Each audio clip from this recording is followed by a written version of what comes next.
Hey there, welcome back to Tarot Tidbits. Today I wanted to take a walk through of one of my most favorite personal decks, the Joe Sparrow Tarot. This deck is a regular in my rotation of tarot decks, but before we get started, I wanted to give you a little background of the artist. Joe Sparrow is a London-based freelance illustrator, animator, and character designer. He has also worked as a concept artist and lead character designer for various animated television networks such as Cartoon Network, Nickelodeon, and Disney's animated series Amphibia. He also has produced various graphic novels. I used to follow him on Tumblr like years ago when I still had a Tumblr account, and that's how I first learned about this deck. I think it was just the major arcana at the time. This is actually my second copy. It was re-released or reprinted sometime in 2025. I got this one for my birthday last summer. My first copy, which I purchased sometime before COVID, was damaged along with several other decks and books and things. There was a busted water pipe where I lived before I moved here. And that one was printed in 2018 and it came in a tuck box.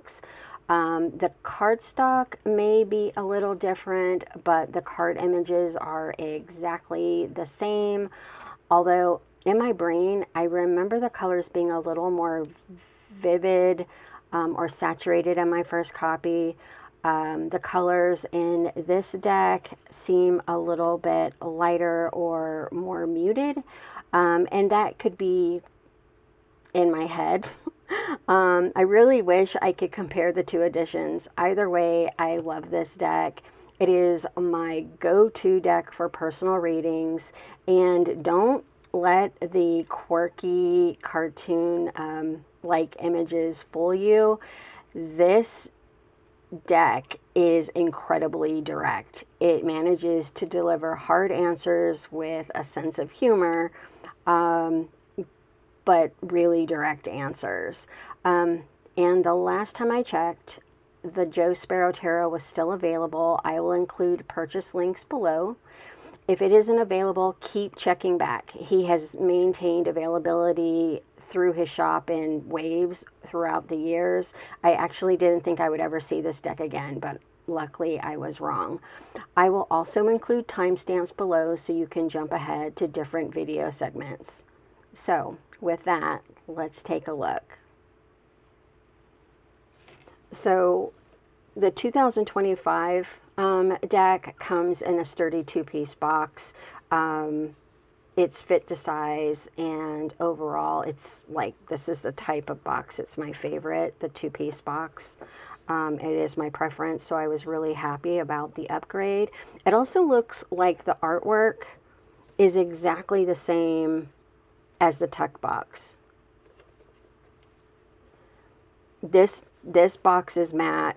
The tuck box was very glossy. Super cute, but I do prefer the two-piece box. It doesn't come with a guidebook. Because he's an illustrator and does graphic novels, I keep hoping he will come out with one though. So I was unable to find information regarding the cardstock core and the GSM, but the deck shuffles amazingly well. It is incredibly resilient. It just bounces right back into shape. I mean, I've been using this deck heavily for nearly a year, and you can't even tell.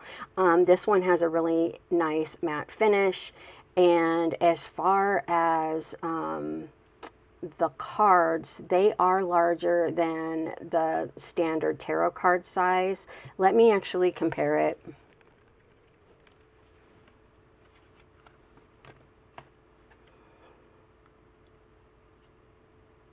So yeah, longer and wider, but it's easy to manage. I don't have a problem with this deck. Sometimes when they're this chunky, or I should say this wide, if they're super chunky and the cardstock is more rigid, I might have a challenge with it, but this deck is super easy to shuffle. As far as I can tell, the backs have not changed since the very first edition in 2018, and I really like this design. I feel like it complements the rest of the deck. This edition comes with a couple title cards.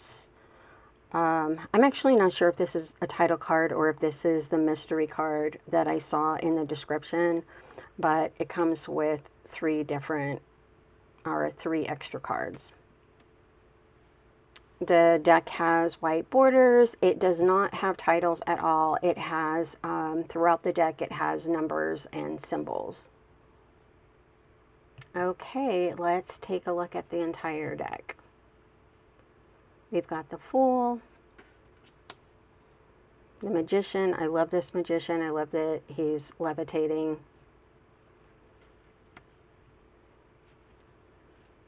She's so cute. We've got the Empress. This is one of the cards that I remember being a little more saturated.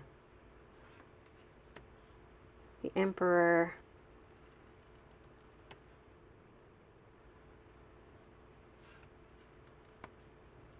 The Lovers. I love this Chariot card. So focused. I mean, and the way that I think about the Chariot is it's about navigation, and that's what it looks like he's doing. He's determined and he is navigating the situation, or navigating the ship. We have Justice positioned at 8.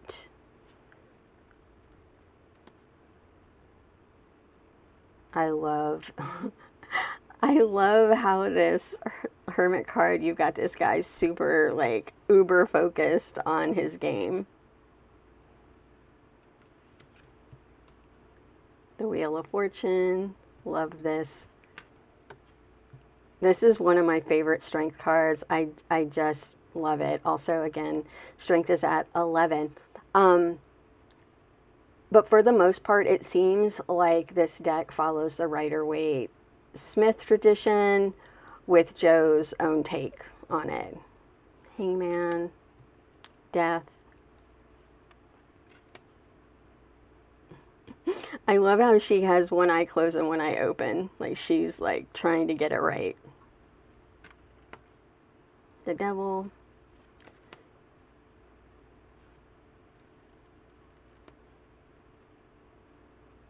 The Star. And I like how you see the tower in the background. Like this is the hope after what may feel like destruction. We've got the Moon, the Sun,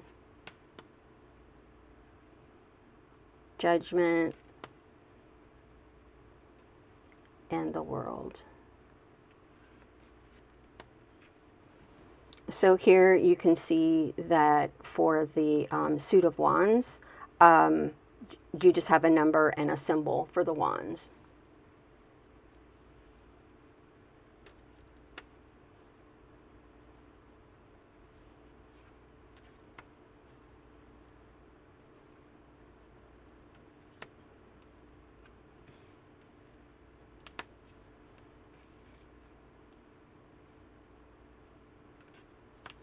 I love this Six of Wands. It's so cute.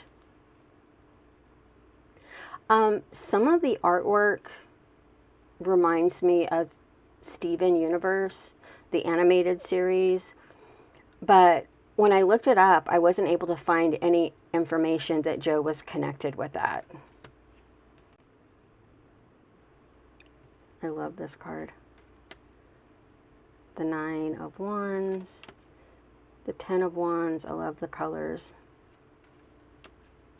We've got the Page of Wands. We've got the Cavalier of Wands, which is the same as the Knight of Wands. And then we have the Queen of Wands. I love her. The King of Wands. Look at all that fire. We've got the Suit of Cups. You have a symbol for the cup down here. This is just too cute.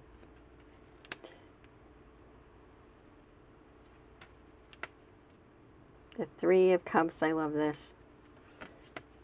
The Four of Cups. This is great because this guy looks so zen that you see them, it's kind of like you get this feeling like la la la la la, but you can't touch him because he's so zen. That's what it looks like to me. It's like he's emotionally protecting himself. Five of Cups. Six of Cups. I really like this one, and when you look at the like the potted plants, you see there's kind of cracks in her recollection of how she's, you know, recalling things. I like that. Seven of Cups. Eight of Cups. She's had it. She's just had it. Nine of Cups.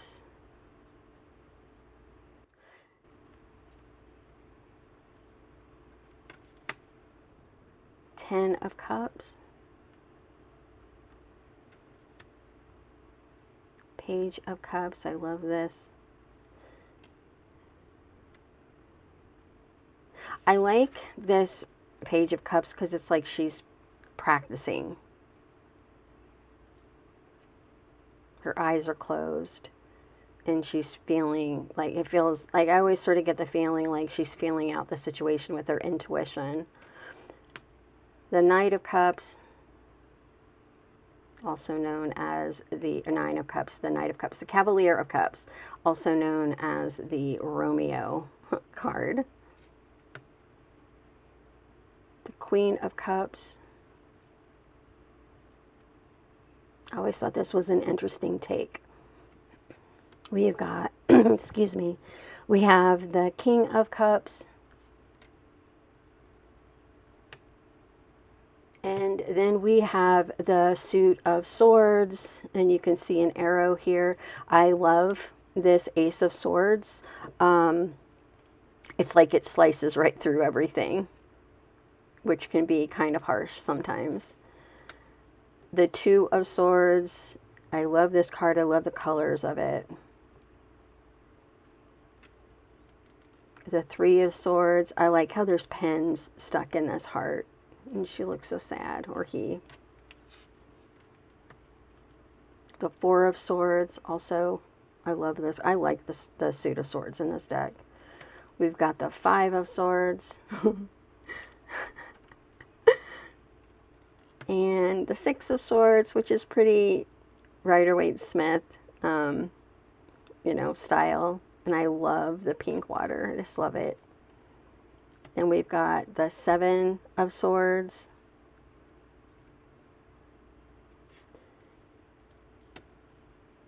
The Eight of Swords.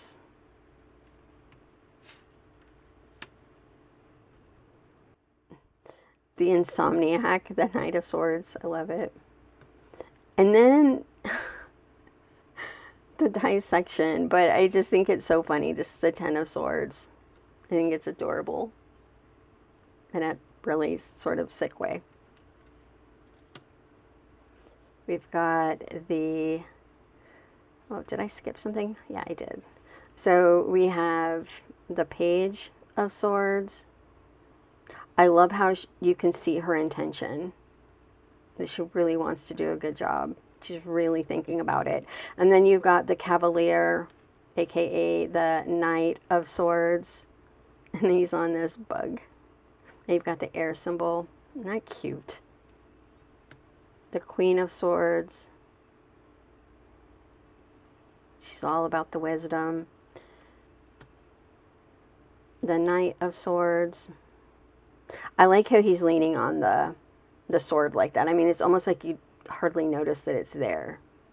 And when I look at this, it's like he's saying, and another thing. And we have the Suit of Pentacles. I love it. I love how the hand is coming from the earth and it kind of has the veins like a plant. I think that's great. The Two of Pentacles. so great. The Three of Pentacles. I love this card. The Four of Pentacles.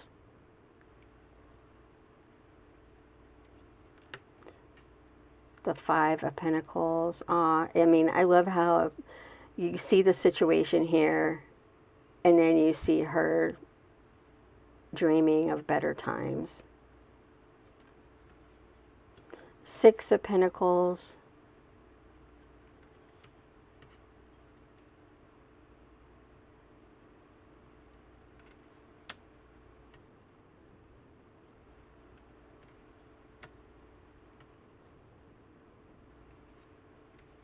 And then you have the Ten of Pentacles and the Tree of Life. The Page of Pentacles. And the Cavalier of Pentacles. Isn't this so great? I love it. The Queen of Pentacles. You see the little bunnies? And her little pentacle earrings. It's adorable. And this is upside down. The King of Pentacles.